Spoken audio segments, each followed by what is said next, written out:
Hey YouTube land, Tech Hunters here doing another action figure review. Today we're going to have a look at the Star Wars Droids 6-inch figure of Boba Fett. So this is I believe it was a store exclusive in the States. I think it was like a Target exclusive or Walmart exclusive. But this is Boba in the 6-inch form. Now, they did do 3 figures as part of the vintage collection, which again was Boba Fett, 3PO, and R2D2. As you can see, the characters on the cover here of the box. But I believe Boba was the only one that they repainted in the Black Series 6-inch scale. So this is the box that he comes in. You can see it has imagery of the actual animation of his character, because it was the technically first time, second, I think it was more the second time he was animated, but it was before Empire Strikes Back and Return of the Jedi, I believe. So if I open up the box, because it comes in a nice window display box packaging, if you open up the box, it says, with his customized Mandalorian armor, deadly weaponry, and silent demeanor, Boba Fett was one of the most feared bounty hunters in the galaxy. And then it's just repeated in several languages. But you just have the Star Wars Droids, the adventures of R2D2 and C-3PO on the cover. Now, if you're not familiar with Star Wars Droids, other than the name of Droids being what R2 and 3CPO are, Star Wars Droids was a mid-80s cartoon series, a very short-lived cartoon series in which it focused on, obviously, the adventures of R2 and 3CPO. So it didn't really have any of the other characters in it. It was them basically going around on their own little adventures, and it was interesting to say the least. I've never seen the whole lot of it, but I believe it should be up on Disney Plus. I think they have the whole lot on Disney Plus. But it basically, I remember watching 1 or 2 episodes, and it seemed to center around not pod racers, but kind of, people that used to some sort of speeder bike racing and stuff like that. So it seemed to have something along those lines. There was a couple of 3 1/4 inch figures made by Kenner, of note being 3PO, R2, and a bunch of the other cast members, which I'm not familiar with. And then there was a couple of vehicles, which was released as part of that Kenner line. And there are some of the most hardest to get vehicles from the vintage Kenner line, because they were so hard, so limited in their run. So one of those vehicles is the A-Wing. The original version of the A-Wing was released in Droids packaging first, before it was released under the Return of the Jedi packaging. And then the other 2 vehicles are unique. There's one called the Side Gunner, which I actually have one of, and I'm pretty sure I've shown it off once or twice on this channel in relation to 3 1/4 inch figures.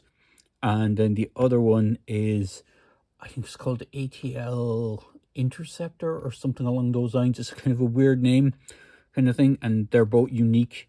They're not based on any previously existing Star Wars vehicles.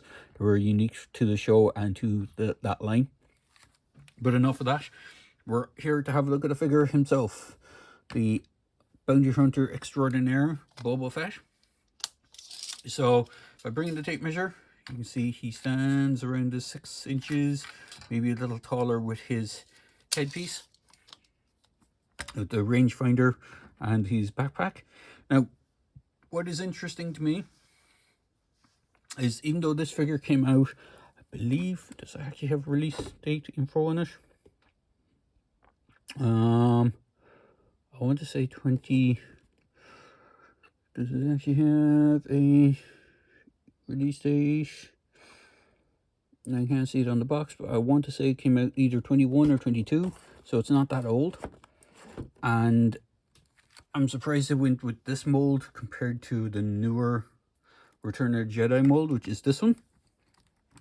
I thought they might have gone with this look for him, because it's a bit of a better articulated figure and better sculpted. But they opted to go with the usual one, that, like, this figure has been repainted a few times in the Black Series line. So I think the very first repaint it got was the all white armor, which was the prototype Boba Fett armor, and then it got a few different repaints. But it's not a bad figure. It's just, I'm just surprised they didn't go with the newer one for this figure. But maybe it wasn't available at the time when they were sculpting this or coming up with the concept of it. I thought this came out after the Return of the Jedi style Boba, but maybe they just wanted to keep him more akin to what was out before. So he comes with his iconic blaster. Now what's interesting about this is it's not the same one that he comes with for Return of the Jedi. You can see the barrel is longer. In fact, take the blaster out of this one's hand if I can without damaging it. Oop.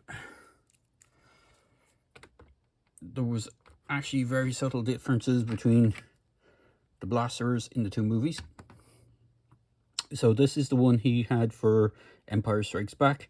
This is the one he had for Return of the Jedi. They look similar, but they're actually quite different. The Empire one is actually a lot bigger. It's more of a just undefined barrel with a scope on it, whereas this one has that kind of ribbing texture to it. And it still has the same kind of stock. I think it's still based on the same base weapon from World War I or World War II. I can't remember. It was based on like a was it a pistol originally? I think it was based on a pistol originally, or it could have been based on a small hand, like a small machine gun sort of thing, a handheld machine gun. I can't remember the base gun. A lot of the weapons in Star Wars are based on, or basically used real life weapons, and they modified them to make them look like Star Wars. And it'll be something I'll be touching on in a following video. But this guy comes with two pistols, or two guns. His laser pistol that goes in his holster, his iconic pistol that goes in his hand. He also has a removable backpack. Now, what's interesting as well is on the newer version of the Return of the Jedi version, this thing is a solid plastic piece, whereas on the previous versions it was this kind of soft goods style cloak. So he does have his removable backpack. He doesn't have the viewfinder that can flip down because it's the older mold, which is kind of a shame. But it is still quite a nice figure. It still has the same articulation pretty much as the other one. You just have to be careful here with this right arm, because these have a tendency to break these little wires that go to the gauntlet. The gauntlet is a separate piece and can swivel, so you just have to get it in the right position, so when you're bending it, it doesn't cause too much stress on that joint. So he does have in-out hinges on the wrists. As I said, the gauntlets do move. He has single jointed elbows with swivels. He has shoulder pads that can go up that much and can rotate all the way around. His head is on a ball joint, so you get good classic Boba Fett movement. He has a waist articulation, or sorry, an upper waist articulation, nothing in the lower waist. His legs can kick forward, but they're very much hindered by these big pouches that are on his belt. You can kind of move them out of the way a bit, but not much. He does have thigh swivel. He does have dual jointed knees. He does have rocker ankles, and he does have peg holes on both feet.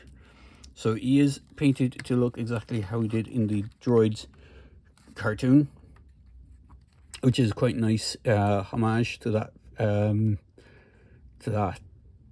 show, basically.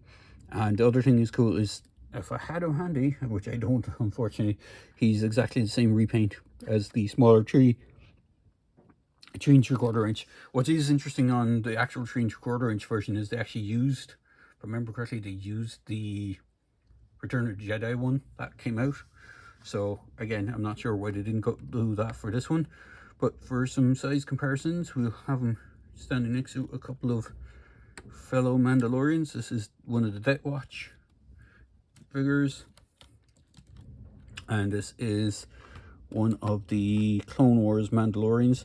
Now the Clone Wars Mandalorian figure is a retool of the Jango Fett figure. So if you have Jango Fett, you'll see where the similarities are, whereas these guys have a little bit more new tooling. They still retain some parts swapping, but for the most part, that watch tends to be a bit newer. So all in all, he is a pretty nice figure. I did manage to pick this guy up from Big Bang Comics, who are having a sale at the moment, so he was on sale. I'm not sure if he's still available, but I did pick him up for a little bit less than his normal retail price. So all in all, a pretty good figure, and I do recommend picking him up. If you're a die-hard Boba Fett fan and you liked droids, then he's a pretty cool collection to have on your display shelf. So there you go, guys. I hope you enjoyed this quick video for this Boba Fett from Droids, and as always, please feel free to like, comment, and subscribe to my channel. Cheers, guys.